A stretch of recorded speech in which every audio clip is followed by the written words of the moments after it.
Hello and welcome to today's webinar. My name is Jeremiah Karpowitz and I'm the Executive Editor for Commercial UAV News.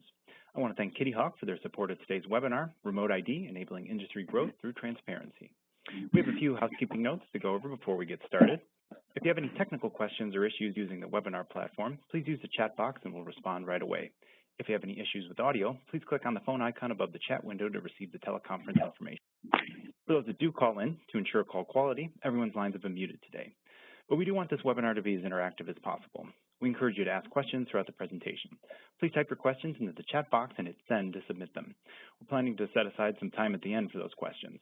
If we're not able to get to all of them, we'll look to create an article or supplementary resource that will provide those answers. If you happen to get disconnected, you can log on again using the instructions provided in your webinar confirmation email. If you continue to experience difficulty, please email info@expouav.com and we'll respond right away. This webinar is going to be recorded and you'll receive a thank you email with the on-demand materials within 2 business days. So with that out of the way, I wanted to briefly run through our agenda for today. I'm going to provide some quick information about the white paper that Kitty Hawk recently released, which is focused on what remote ID is and why it's such a critical topic for the industry. And then I'll introduce our panel of experts. The vast majority of this webinar is going to be a discussion amongst those panelists, and I want to encourage everyone to send along questions you might have about what they have to say. We're planning to set aside some time at the end to answer as many of those questions as we can. So I'm sure almost all of you are aware of Kitty Hawk and what kind of options they've created for the drone industry. You can read through the full description about the company that's here, but when I talk about their solution in articles or conferences, I often refer to it as the backbone for enterprise drone programs of all sizes in numerous industries. And it's been great to see more and more people embrace their solution and understand the kind of value that it can create. It's really a solution that came from a recognition of what drone operators wanted and needed, and you won't find many people in the space that are as passionate about this technology as Josh and John are. And if you're on Twitter and you don't follow Josh Ziering, you should fix that. For plenty more info and articles about Kitty Hawk, you can go to www.kittyhawk.io. And if you haven't or seen or downloaded their white paper already, definitely head over to their site and do that the next chance you get. It's a really great resource that is not only totally free, but doesn't require you to provide any information or anything else to download it. Whether you're just trying to understand what remote ID is or explore the value propositions that it represents, this is a resource that has something for you.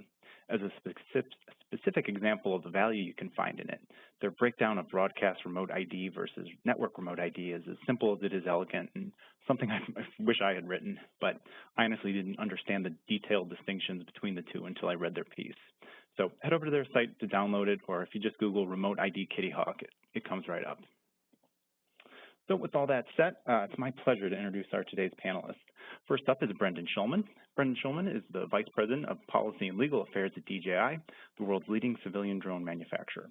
Brendon is responsible for setting and representing DJI's global public policies relating to public policy and advocating for reasonable and balanced regulatory outcomes for drone operators around the globe and at all levels of government.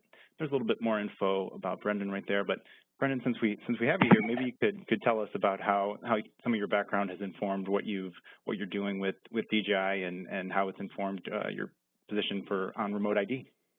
Yeah, I'd be happy to, and thanks for having me on this really important topic. So look, I've been actually building and flying drones, or what we used to call model aircraft, for about 25 years now, and as technologies change and the capabilities cause people to be concerned about aviation safety, national security, and privacy, we certainly need to figure out solutions so that innovation can flourish. We wouldn't want restrictions to be imposed on beneficial operations in place of actually addressing things like accountability and identity. So I'm very supportive of the topic here and look forward to the discussion. Thank you, Brendon. Great to have you here today. Next up, we have Reynaldo Negron. Reynaldo is head of UTM for Wing, an Alphabet company focused on drone delivery and operator services. Reynaldo also led the ASTM Remote ID Data and Network subgroup. And Reynaldo, I think you have a more technical background than any of the folks on the webinar today, so maybe you could talk a little bit about that and how that's informed where you are and where Wing is with remote ID.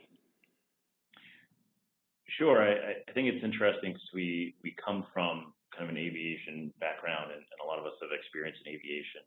But we also recognize that drones are a bit different in the way that they operate in the world. they're not going from airport to airport anymore. They're actually flying, in our case, from delivery, from merchants to users in their backyards. And so while we get to bring some of that foundation of data sharing and aviation security, we also, as a delivery company and kind of looking at how drones exist today, recognize there's also ways in which it's different. And so it's been great to have both the history and the knowledge and the technical ability to bring those solutions to bear. But it's also great to have kind of the present operational capabilities as we do on the delivery side to think about how remote ID plays into not just the operations of the wing delivery business, but also for the consumers as well and the people who are interacting with drones today. And so excited to kind of have that breadth of experience, because I think that helps inform the discussions and the data sharing, how we think remote ID can help on the community side, how it can help on the accountability side, but also, of course, do that in a way that's safe and private and secure. So thank you again for having us today. As Brendon mentioned, this is a key topic and something that is kind of necessary for the drone industry, and we very much appreciate the opportunity to chat with you all today. Thrilled to have you. And last but not least is Andrew Elephant. Andrew is the Director of Policy at kittyhawk.io, an enterprise drone software company in San Francisco. Andrew is responsible for helping Kitty Hawk navigate the complex legal, regulatory, and policy issues facing the drone industry, and is Kitty Hawk's representative to a variety of FAA and industry groups. Andrew, what else do you want the audience to know about your background? So I think something that informs my background, in addition to my background in privacy and public policy, is that I'm a longtime private pilot. I learned to fly. I got my private pilot's license while I was in high school. I've continued to be around aviation ever since. So it's been a big part of my journey here to Kitty Hawk. So I enjoy that perspective, and I think it also informs my desire to keep the national airspace safe for all of its stakeholders, and so I think that's an important point of view.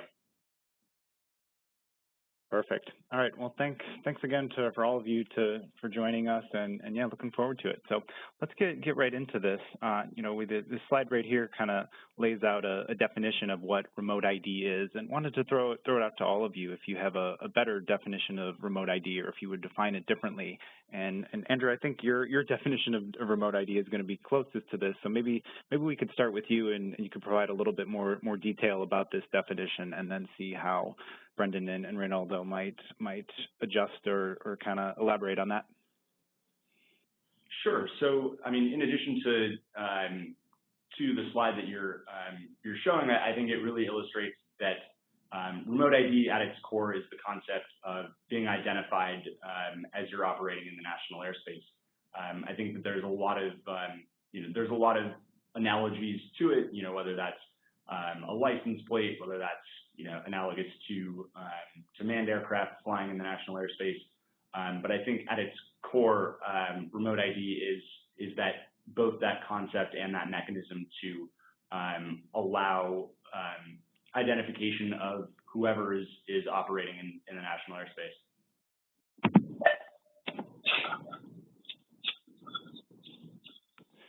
Does that line up with kind of where you're at with remote ID, Brendon? Basically, yes. And look, I think the real distinction, what makes drone technology different from cars or even traditional aircraft, is that the person responsible for that operation is not inside the vehicle. And so whether it's a security concern or privacy or safety, if you want to encourage responsible operations and want to have a mechanism to hold those very few people accountable who might be doing the wrong thing, or even just to figure out who they are and educate them, you need a way to reassociate the person who's in charge of the aircraft with the aircraft that you're seeing in the air. And that's really the primary function of remote ID. And what about you, Reynaldo? Anything you'd want to add to that in terms of this definition? I mean, I think we've all talked about the license plate example, that it's similar to, hey, if you're in the neighborhood, you can actually write down the license plate on a car and have some understanding of what's around you, that it is a licensed car. and that you have some way of reporting concerns based on that license plate. And in our mind, remote ID is just kind of the license plate on the drone is really small, if you will, and so remote ID for us is like a telescope to go ahead and be able to read the small, tiny license plate that's on there. But instead of actually trying to do it via telescope, we do it electronically. And so it's really, for us, just that means of kind of giving that same level of awareness and understanding that we see with other things around us today. Yeah, and so I'm hearing a lot of alignment about what remote ID is and the importance of it. And, you know, what should that alignment tell skeptics and even supporters of remote ID about the ultimate viability and opportunities that could be created by this kind of technology? Brendon, maybe we could start with you. Yeah, look, there's widespread alignment on the need for this for various reasons I'm sure we'll get into, to address security concerns, I think also to help address even local privacy types of concerns. And I think it's good news that we all are really working together, both as an industry and also in support of the coming regulations, not just because we think we need this, but also because I see general alignment on how it should work, that the solutions should be low cost, easy to comply with, and not intrusive of the privacy interests of the drone operator.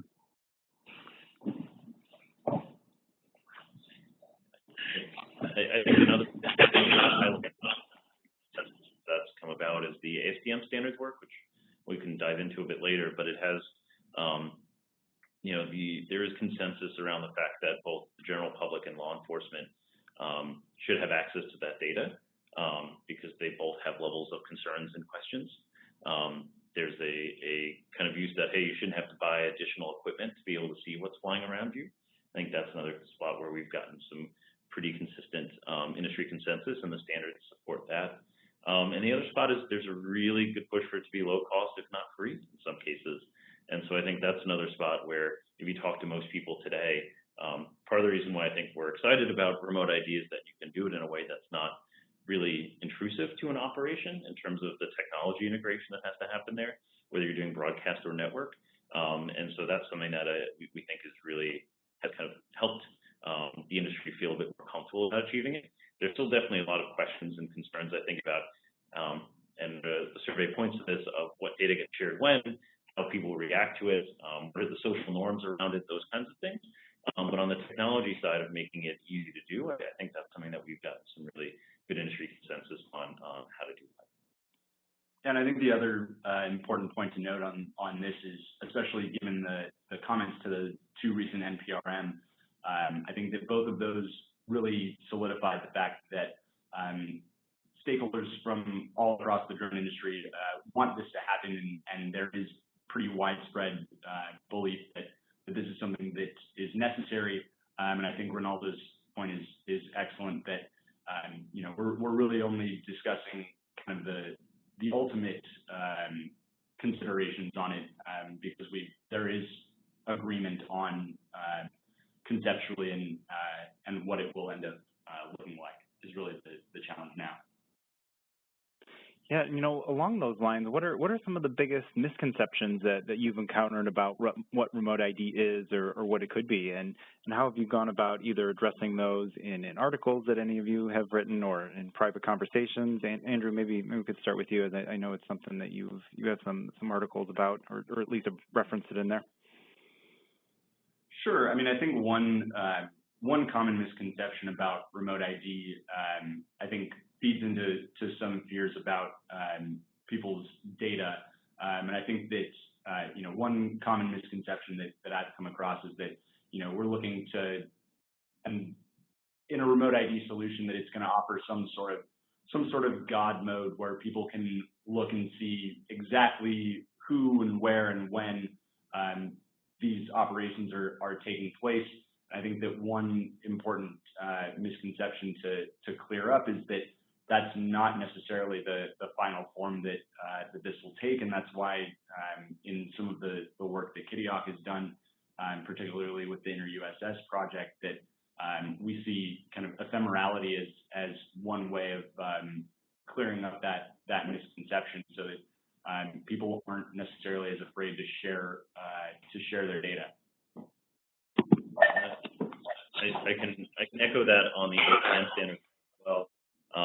actually have some requirements for data forgetfulness. So not just the retention data forgetfulness in the spots where data is aggregated in a network way.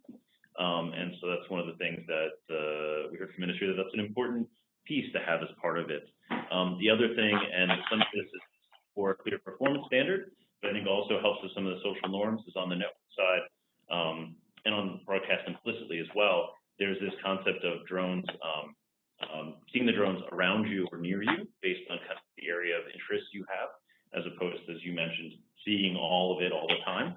And so I think we are building and working very hard to build standards that enable you to answer the question of, if you see a drone, can I identify it? But also not having it be something that would see all drones all the time. And that's something, at least on the network side, we've done a lot of work to have it be that localized response, but also have some protections to make sure that people aren't aggregating beyond that as well. And so I think we've done a lot of good work to kind of address that on the standard side also.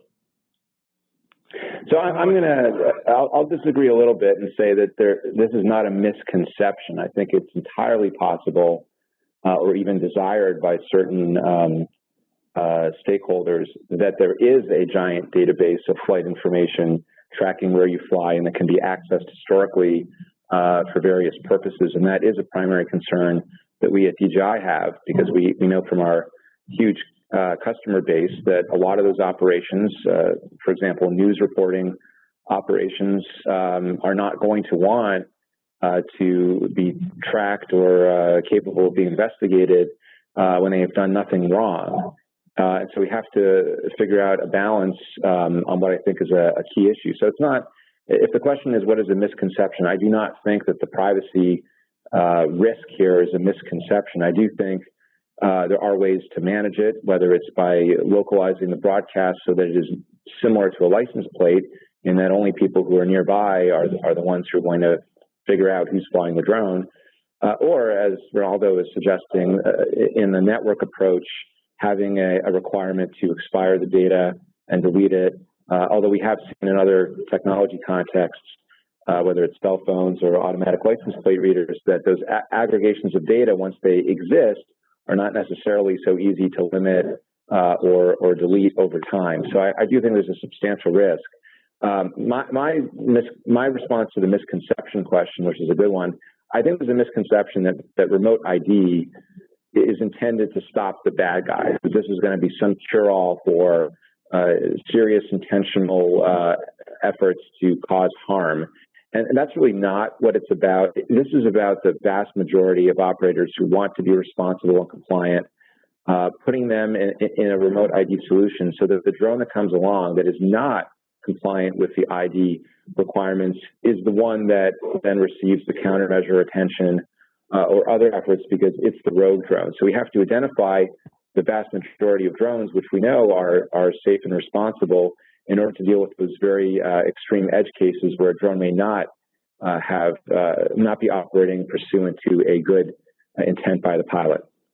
Yeah, I think that's a super good point, Brendon, to bring up that misconception. The one other piece that's been really interesting and something we've been discussing a lot also is even with a localized broadcast, even if it's small and targeted, we have been thinking about the equivalent of a drone radar 24, if you will, that has kind of, even with broadcast. We're hoping this isn't the case, but it could be possible that people see it all the time anyways from a broadcast side. And so I think we'll talk later as part of the data sharing pieces, I think, in the survey, but we're also trying to come up with ways to help mitigate that, et cetera, as part of it too. But I think your point on misconceptions, Brendon, is correct. Excellent. So, we're talking about where remote ID is and where it's going, and as always, things change and develop. The NPRM for remote ID was pushed back from May of 2019 until July of 2019, and there's some other updates as well. In terms of the public comments stated that they view an NPRM for remote ID as the highest priority rulemaking item. Maybe, Reynaldo, we could start with you if there's any other updates of late that have stuck out to you in terms of things that people need to be aware of with where remote ID is headed. I mean, I think it's very important to highlight the impact to U.S. operations and the requirements it has, but remote ID is a global issue and concern. Europe recently passed, I believe it's legislation, I'll trust the lawyers to help me say the right word, but have some rules and expectations for remote identification in Europe. And I think we're starting to see that discussion happen more broadly, so it is a global issue. You know, if we count the number of times Gatwick comes up in a conversation, right? That's a pretty telling example of an area where remote ID would have been very helpful. Again, it doesn't always help with the full criminal or people who are intentionally not part of remote ID, as Brendon mentioned, but we're seeing it as a global topic in Canada as well. And so I think that's kind of the big side of it. And I think people who are operating in multiple countries really hope there's harmonization across these standards too, and leveraging not just what the US is doing, but Europe, but having, and globally, but having them be kind of the same across there. And so that is something on the ASTM side, we've been trying to harmonize the standards so it could be interoperable at that global level, but it's, again, it's kind of critical, not just in the US, but for operations all over to have remote ID in place. Yeah, that global piece is absolutely essential, and Brendon, I imagine DJI has something to say about that. Yeah, we certainly only want to do this once, but we are committed to solving the remote ID challenge. In fact, as many of you know, we already implemented our own version of remote ID that is in operation at major airports and other facilities. I've got some really amazing stories of how useful it's been that I can't share with you. But we can already see with deployments that this kind of solution will make a difference, will bring confidence to security and safety officials. And that's why the delay that's noted here on the slide is so concerning to us. I think many of us were part of an FAA aviation rulemaking committee nearly 2 years ago where this lack of remote ID was described as urgent. And we worked for much of that summer to prepare an 80-page report on various technology solutions with the expectation that this was going to move forward pretty quickly. And yet we're still waiting on the proposal, which will then be subject to comments and implementation probably a year and a half after the proposal, if not longer. So things are progressing, I think, too slowly. And as noted on the slide, it's viewed as an impediment to operations over people. And at night, because of the security concerns of not being able to identify who's operating over people and at night. So we certainly need the regulators to move forward with the proposals. I think there's been an amazing effort at ASTM we'll talk about for the industry to come up with a universal standard that, yes, will hopefully align with what we also need to do in Europe and around the world so we can implement the solution and it works everywhere. And Andrew, you've written about and talked about many of these updates. I wanted to see what else you might have to add, either from what's here or what Reynaldo and Brendon have mentioned. Sure. So, I mean, to add on a little bit, I think that, you know, I agree that this process has gone a little bit slowly, and especially in the eyes of those who are going to be most affected by it. But I think that one thing that I'll echo is that I was really struck by just the NPRMs for operations over people and at night. You know, those documents essentially said that remote ID is essential for adopting the current rulemaking. And so I think that just really goes to show you that, you know, while remote ID, I think it really just goes to show you that this is a major roadblock and is really something that will unlock all of the really interesting and important things that people want to do, but we need to get remote ID figured out first.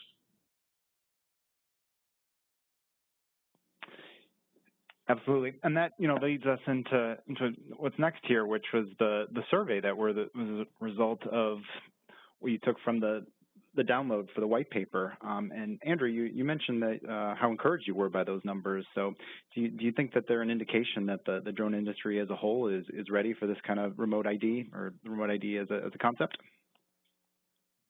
Yes, I mean, we discussed this a little bit earlier, but I think it really is encouraging that folks really are seemingly in agreement that this is something that is necessary for the drone industry. And I mean, I think these two data points really cover that sentiment, in that 85% agreed that there needs to be a common standard for drone identification. I think that really goes to show you how important this is from the respondents. And I think that kind of even more interestingly is that admission that 2/3 of the respondents said that a lack of a common identity system, remote ID, is holding back the industry. And I mean, I think I've gone into detail about that, which is that remote ID, the lack of solutions on this really is holding things back. So I think those were both the positive and the negative from my interpretation of these questions and these numbers. And like we said, these survey results were from the folks that downloaded your white paper, which some might say is kind of a self-selected group. But I don't think that's a valid criticism, because the people that are doing this are the ones that are going to be involved in making this a reality and making this come together. Reynaldo, what do you think about that in terms of any self-selection bias that might be in these kind of results, or are you encouraged by, or even surprised by seeing these? Look, I think more information is absolutely better. I think some of these things confirmed what we would say we've had intuition on, and they've provided some new insights as well. And I think the white paper has gone a good way to kind of showing where we're ready. I still think there's a lot of once remote ID has actually occurred in the public, I think we will have more learning than we would have imagined. And so while this is a good start, I think we will learn even more on day one. I think that's why it is important to have a standard that can evolve, and hopefully performance-based standards from a regulatory standpoint, so we can continue to improve and make better. But I do think, again, having this level of information kind of confirms in many ways the things that we've been expecting. And I think it's been helpful to see that and that engagement, because it is really something that operators need to be bought into as part of the process for it to be effective. This topic about a common standard and whether people are ready for it, or if it's something that's needed, sometimes that can break out as whether that standard is something that makes sense as remote ID for hobbyists versus remote ID for commercial UAS. Brendon, is that a conversation that you've seen take place in terms of that breakout, and what are your thoughts on that? Well, I think we're going to need a universal solution regardless of the purpose of the operation. So, we've been supportive of remote ID for every drone that is capable enough to be raising the kinds of concerns that are driving people to ask for remote ID. In other words, let's solve the problem with technology, but only solve the problem and not go too far. There's probably no need to put remote ID on aircraft that don't raise concerns, whether that's a weight type of a limit or cutoff, or a capabilities cutoff. I think we need to be practical here. And in part, I do think the survey was self-selective just by virtue of the way things work. The question wasn't, do you support and agree with the need for remote ID? It was, do you agree that a common standard is necessary? Well, sure, if you have remote ID, of course, we need a common standard. But I think on the question of, do you think it's necessary, do you support it, there's going to be a lot of different views depending on what people are flying and why they're flying. And the really important thing for us to get right is to bring everyone into this, right? Remote ID does not work if you have a substantial number of people not complying with it. If you have, let's say, 80% compliance, it's not good enough. If you have 1 out of every 5 drones out there not identifying, then you can't make that discrimination between friend and foe, authorized and unauthorized, and the whole solution is in jeopardy. And this is really why it's so important for the solutions to be low cost or zero cost, and also to respect the privacy of the operators so that they don't feel like they are being overly monitored when they're not doing anything wrong, such that they are discouraged from complying. This is open technology that's freely available, so we really need to make it easy to implement the solutions and for people to actually use the remote ID solutions once they're mandated. Well, that question of privacy is huge and something we've hinted at. So let's dig into that. There was a question about how much information somebody would be comfortable sharing publicly as part of a remote ID solution, and you can see the results there. And Brendon, you've obviously mentioned it before, and DJI has come out against plans for a system that attempts to track or record the location of all drones in real time. Is DJI's kind of opposition to that centrally about that kind of system not being private enough, or about how complex it would be, or maybe both? Well, it's both. This was noted in that ARC report. You need compliance to be easy. Otherwise, even well-intentioned people are just not going to go through the effort of let's say, paying and logging in and taking 5 steps just to do something that only benefits other people, namely security, safety officials, and other kinds of facilities. So you've got to make it really easy. And part of the ease of compliance, as noted in the ARC report, is this concept of data sharing, and what are you asking people to share, and do they feel like it's overly intrusive? Even aggregations of data that are not personally identifiable information can pose an issue. So these questions don't ask about, well, what about your flight paths, your flight behavior? If you're competing with another company in town, would you want them to be able to access your flight records in a remote ID system? And if not, well, what about local police? What about City Hall? At what point are we providing this information to people who want it for different purposes? So sure, most people would say, yeah, I only want to publicly share my license plate, or on this slide at the bottom, registration number. Just like your car, you're not putting your name on your car unless you want to advertise it because it's your business. But generally speaking, it's just your sort of encoded number that's only tied to your personal identity in a DMV database somewhere. I think that's a pretty good concept. But then there's a separate question, also important, about what about the flight data? What about the records of where that license plate or drone ID has actually been over the past period of time, and how do we ensure that that big data set doesn't get scraped and abused and sold and diced up into pieces of data that then compromise people's willingness to even fly or participate in a remote ID because it goes too far. Andrew, anything you want to pick up on there or push back against? All right. We're pointing at each other here in the room, and you can't see that. One of the things is to talk from the ASTM standard a bit. There's 2 key aspects. One is whichever remote ID solution you pick, broadcast or network, there is a position that's shared with that. And I think that's the spot that's slightly different from a license plate today, because you see the license plate, but it doesn't also broadcast out an electronic position. And that's what makes it, I think, a bit more sensitive and has some additional awareness beyond just what we think of the license plate concept. But one of the things we did to try to help manage that is really the goal, and you can see it from here, is the people want a way to a traceable way of mapping that identity that they see in the sky on the drone to someone to go talk to or to go hold accountable as part of it. And that doesn't actually have to be your registration number.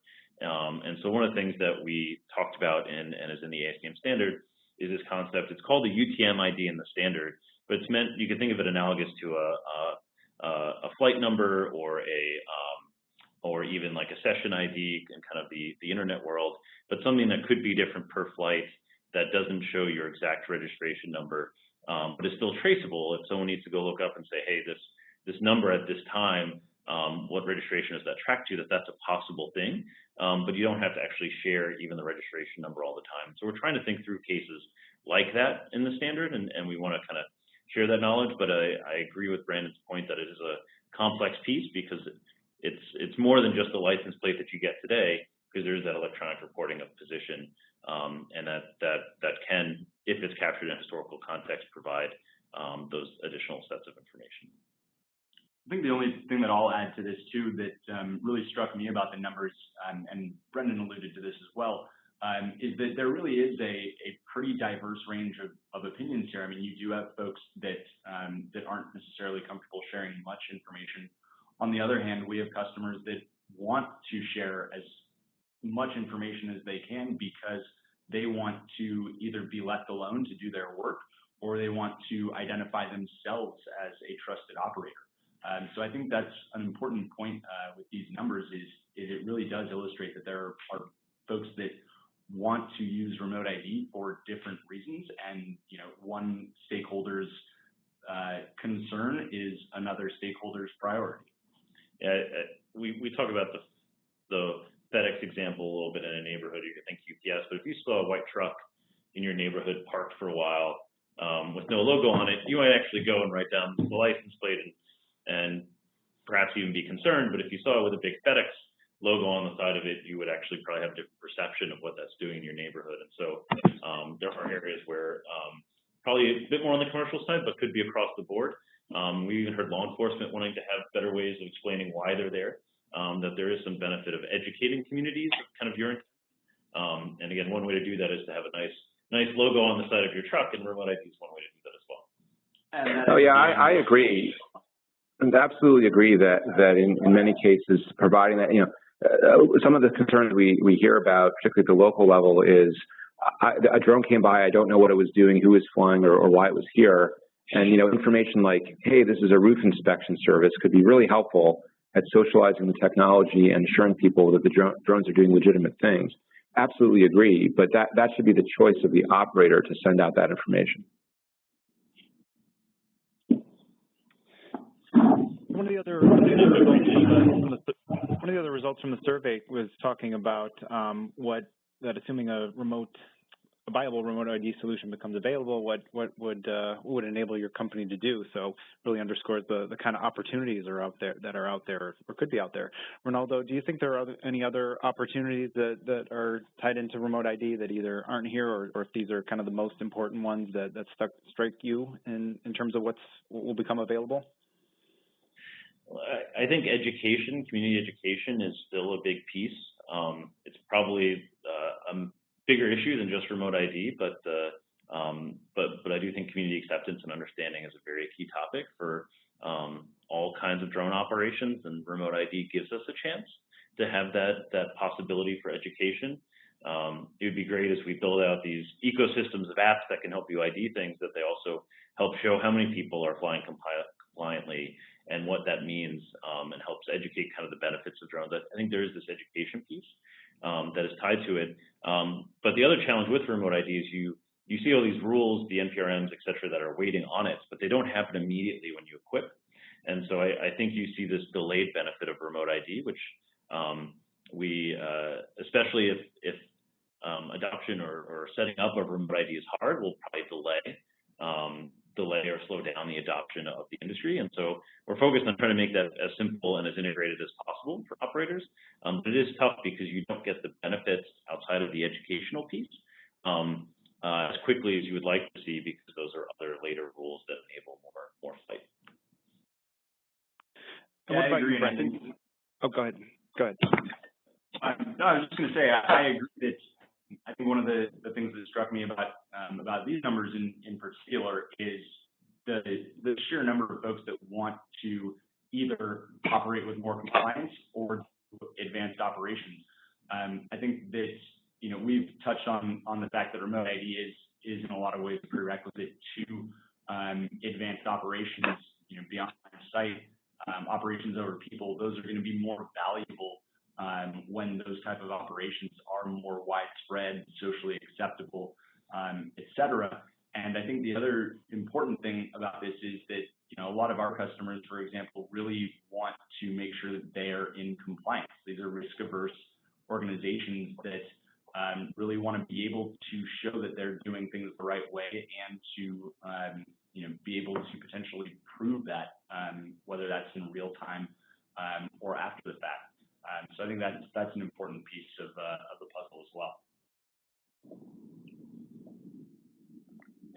From DJI's perspective, the benefit here is that we're solving a challenge or a problem, and that's something we've been trying to do since the beginning, whether it was geofencing at airports and then upgrading that system twice in the past 4 years. We want to solve the challenges, and we see remote ID solving not just sort of the security challenge, which is sort of driving the impediment to rulemaking, but also even just the social concern and the privacy concerns that the drone is doing something, is surveilling me, and I have no way of figuring out who flew it. So the solution, if I go to City Hall, the solution is drones just shouldn't fly here because we can't figure out who's flying or what they're doing or what their intent is. So I see it as a solution. It doesn't otherwise really do anything for us because people are using our drones for all kinds of amazing life-saving applications. We're up to, I think, 227 lives saved or people rescued using small drones. So the benefits are already here. What we really think remote ID does is solve a number of different challenges that could otherwise lead to restrictions and impediments to doing those great operations.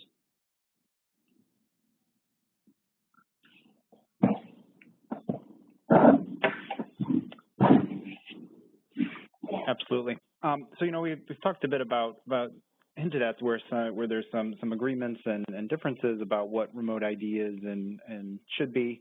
One thing that's come up is about whether it's network versus broadcast, or a network solution versus broadcast solution. But should it be a question of network or broadcast, or network and broadcast? Andrew, maybe you can talk a little bit about whether it's an either or proposition, or it should be instead be about and. Sure. So I think that each solution certainly has its own use cases that it addresses and its own limitations. But I will say that we see a lot of value in a network approach, strictly because it utilizes things that you already have with you, your smartphone, and it allows for more complex operations to be able to happen, because broadcast is certainly an important piece of this, but for beyond visual line of sight operations and other type of operations like that, broadcast shows some limitations. So I think that's why both of these are moving forward in parallel, and it's not necessarily a Coke versus Pepsi, one or the other. I think that there is very likely going to be some combination of the two of them, and so I think that's really where we'll end up. I mean, there will be certainly network solutions, but when there might be an ability to default to a broadcast type setting when a network might not be available. But I really do think that network takes advantage of kind of the infrastructure as it exists now, and provides a more accessible format to get that information. I was going to say, from an ASTM perspective, the standard shows you how to do both, but it doesn't say when you have to do it. And so one of the things the standard focused a lot on was how to have kind of ingredients for a regulator to select from, but not to actually define when to use each. And so I think that's a really important piece, that we know that there's ingredients and industry consensus on how to do either, but also that the standard itself didn't address when. Although I think we're starting to put together some common use cases of when one works well and others when other pieces work well. But from the ASTM standard, that control exists. From a wing perspective, we're in an area where we operate predominantly and only in network coverage. We use cellular to do our flying, as well as our own kind of internet IP connectivity in certain areas as well.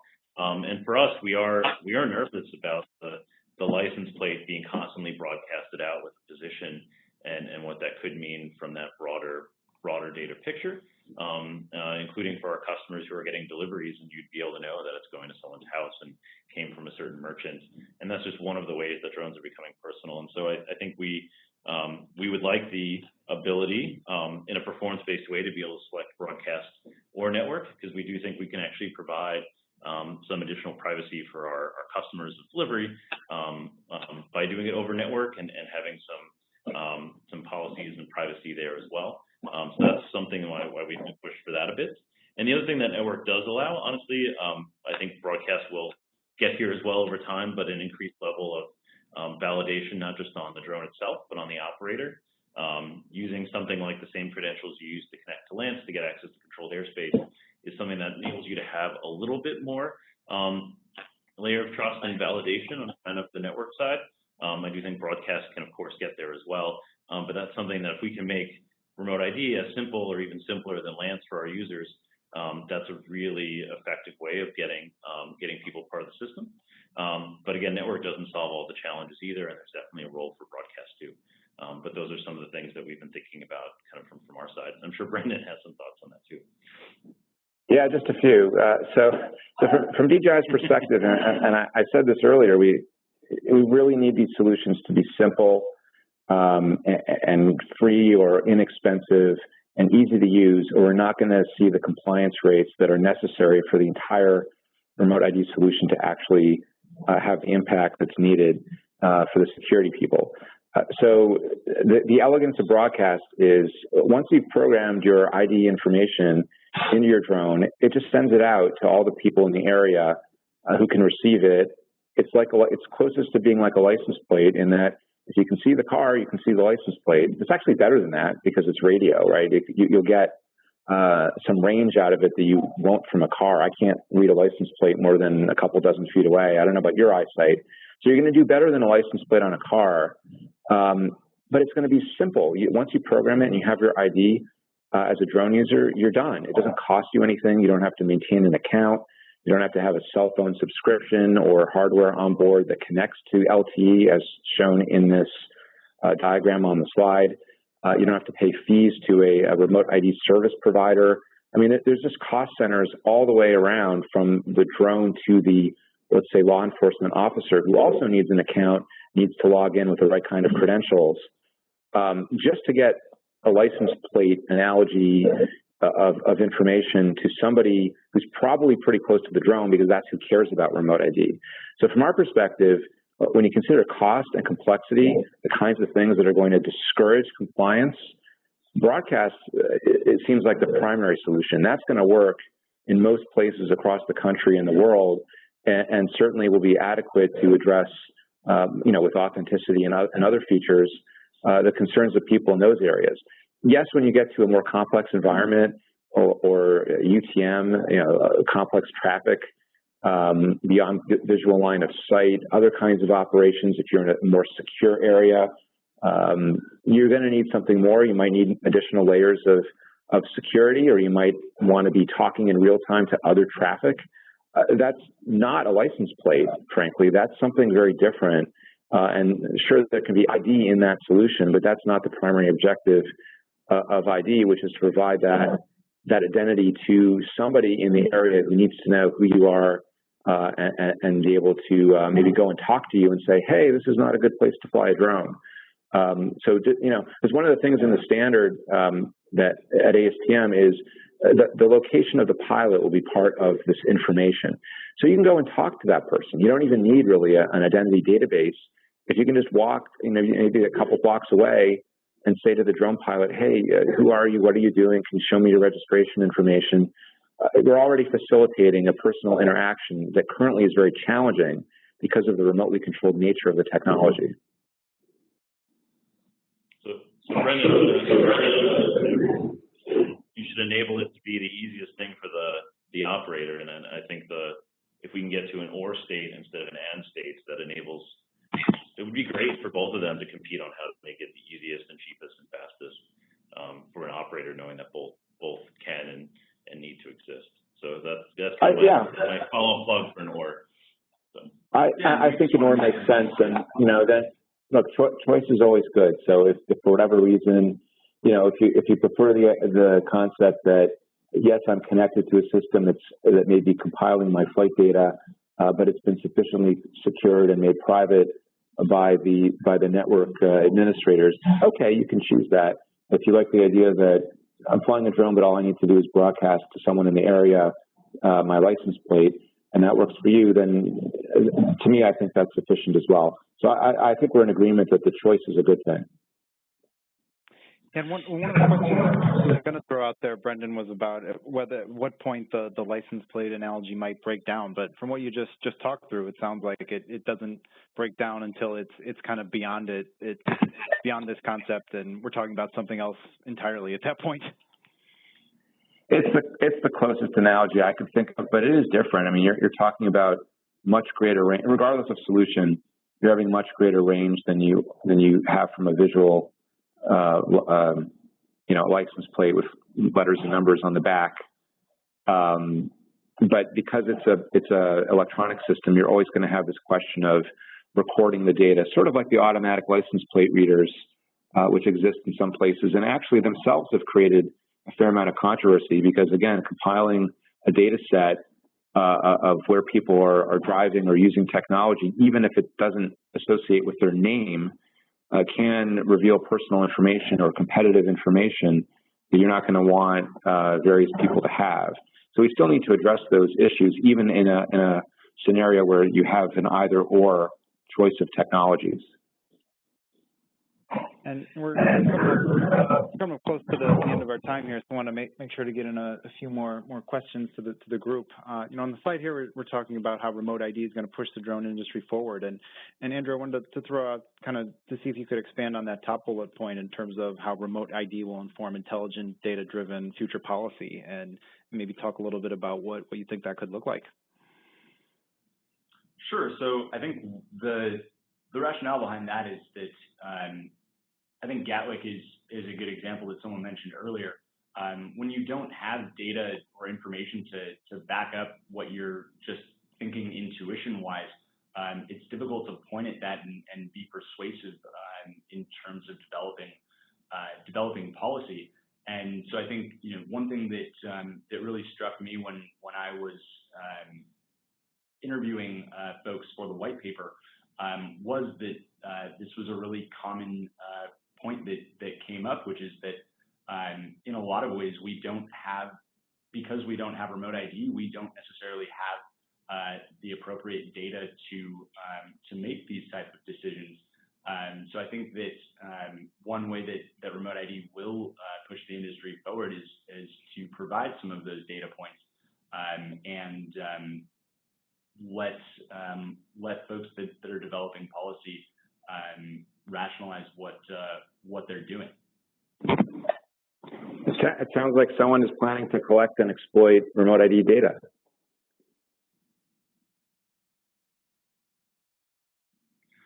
Just saying. I don't know that that's really the best way of putting it, but I think that for example, if you know that there are a certain number of rogue operators, I think that these are the type of things that people who are making policy need to know, and even in an aggregated, anonymous type of format, this data would be valuable. We are seeing the value. Again, we've deployed remote ID, particularly at airports and critical facilities, and it is informing not just where the truth, right? Where are these? Because a lot of these drone sightings are just not credible. So what they are getting is a sense of where the real drone traffic is, and in many cases it's not near the airport, thanks, I suppose, to geofencing, but also informing the response protocols. Like once we see a drone, what do we do about it? And I think Gatwick is a good example of what went wrong, the absence of some form of truth there. On the other hand, from all the conversations we've had with people over there, it seems like that if that was a drone, it was an intentional, malicious operation intended to disrupt the airport and not the kind of operation that would be solved by remote ID. It's much more of a counter UAS scenario. Yeah, I think your point.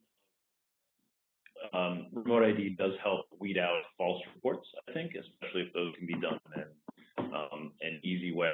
And DJI has posted lots of examples of what seem impractical sightings, and I think that's helpful. I think the other thing that remote ID kind of helps with, again, is even local law enforcement. I think it's really hard for them to know all the rules of flight. And so if there's ways that we can help them understand that the drone is flying as intended, I think that will also help them make sure they're enforcing it correctly and reacting well. And I think, again, that education piece is important too, and how we help explain to folks who may or may not have enforcement capabilities in the future that the drone is doing the right thing. And even if that's not intuitive from the perspective of the enforcement person below. We're coming up on the end of our hour here, but I wanted to make sure we got to this ASTM piece and throw it out to Reynaldo. Reynaldo, can you share your thoughts about the upcoming ASTM standards for remote ID and their effect on upcoming FAA rulemaking? Sure. So just so you know, when rulemaking is happening, you can't actually ask the FAA questions of what they're thinking. And so we've been trying to put our best hats forward as kind of industry, and also putting ourselves in the perspective of the regulator, both in the U.S. and internationally, to help come up with the standard. But we have published a draft standard that's out there, and folks who are part of ASTM can review it. I think ASTM has been trying to get as much feedback as possible on it. And that's part of the reason why we are trying to talk so much about the work that we're doing. But that draft is out, trying to work very fast to get to a final piece, and hoping that aligns with the NPRM dates and is kind of in support of that. We feel confident from an ASTM standpoint that we're probably hitting most of the mark. But again, given the way that the rulemaking happens, we can't know. But I think given the amount of consensus that's happening in industry, we're feeling pretty good about where we're going. But again, we welcome the feedback and the participation as we take it to that kind of final standard. Even though we say final standard, we all know that it's standard version 1.0, and we will probably have a 1.1 soon after as we start learning. But again, the draft has been out. There's been some balloting on it, and we're continuing to kind of move to the final piece. And I encourage other folks who are part of it to chime in on their thoughts as well. And I know we have some of them on actually the attendees call today too, which is great. Yeah, that leads to the very last slide I have in terms of how you can take action to help shape remote ID. And Brendon, wanted to see if you had any other thoughts about what's laid out here, or how people can take this kind of action. Yeah, well, we just went through an NPRM process for flight over people and night operations. It should be a similar process for remote ID proposed rules. And as I did with the recent NPRMs, everyone needs to read the proposed rules and weigh in, especially on these key questions of cost. I mean, I think your top response on your survey was about cost. So what is this going to cost to achieve? No one really knows. And as well as the privacy issues and anything else that might be of concern to you. I see we have a question about, if you already have a drone, how is this going to work? So part of the standard is an effort to try to embrace existing technologies. So the broadcast side of ASTM work will use Bluetooth or Wi-Fi. Those are technologies that are already on board many drones. So hopefully, at least for some portion of the existing drone fleet, it's a software update to broadcast that ID information. Or if you have a drone that can connect through a ground control app, sort of like the way our drones work, that could also work on a network environment if necessary. So just to answer that question, but definitely you'll want to weigh in and say, hey, I've got 30 drones that are not going to be compatible with this proposal. And if there isn't a viable option, we really don't want you to have to throw those drones in the trash. So definitely get involved when that proposal comes out. And as Brendon said, there's some good questions that have come in, but we're not going to have time to get to really any of them. It's such a great conversation. I wanted to just keep rolling with it. But those questions, like I said, will be looked at in either an article on either our site or something on Kitty Hawk. So just to wrap up, maybe could do 30 seconds from each of you on either kind of some final thoughts on remote ID, or even when we might see the first remote ID system in widespread use. Reynaldo, why don't we start with you? Yeah, I think one thing we haven't touched on is the technology, and the industry is ready. We've done that via demonstrations. We've done that with Kitty Hawk and Intermap. DJI has, they'll talk about it, but they've demonstrated capabilities in a broad way. And so I think from a technology standpoint, we we are ready, and we want to make sure that we roll it out in a way that's effective for our operators, effective for the consumers of drone services, and effective for the communities. And I think that is the key piece that we'll be talking a lot about. But from the technology side, I think we're ready, and I think the standards have given us a good framework to move forward on that too. Brendan, any final thoughts from you? Yeah, it's quite possible once the standard is done that companies will adopt it on their own. We'd love to see that. We've already had remote ID in our products for about 1.5 years, and it is helping provide security and safety to those who need it. So hopefully once we get the technology standard done, we can all go out there and encourage as many companies to implement it as possible. And of course, I think many of us are going to be at AVSI Exponential next week. Happy to continue discussions there. And Andrew, final thoughts from you? Yeah, I think that one point that was made was that we really are at a point where there's a lot of pent-up demand for solutions like this, and remote ID is something that folks want and is going to allow them to do more with their drones, and ultimately is going to keep the national airspace safer. So I think that this is a really timely conversation to be having. Beautiful. Well, we're out of time, and I really want to thank Brendon, Reynaldo, and Andrew for joining us today, and to all of you, and thank Kitty Hawk for their support of today's webinar. Before we sign off, there's just a few bits of remaining business. You should stay tuned for a follow-up email to access the on-demand version of today's webinar program. We're always eager to receive your feedback, so please complete the short survey that will appear when you log out. You can feel free to contact me directly at jkarpowitz@divcom.com. You can see Andrew's info is up here as well as a link where you can download the remote ID white paper that we've talked about so much today. So thanks again for taking the time to attend today's webinar, and have a great rest of your day. Thank you. Thank you.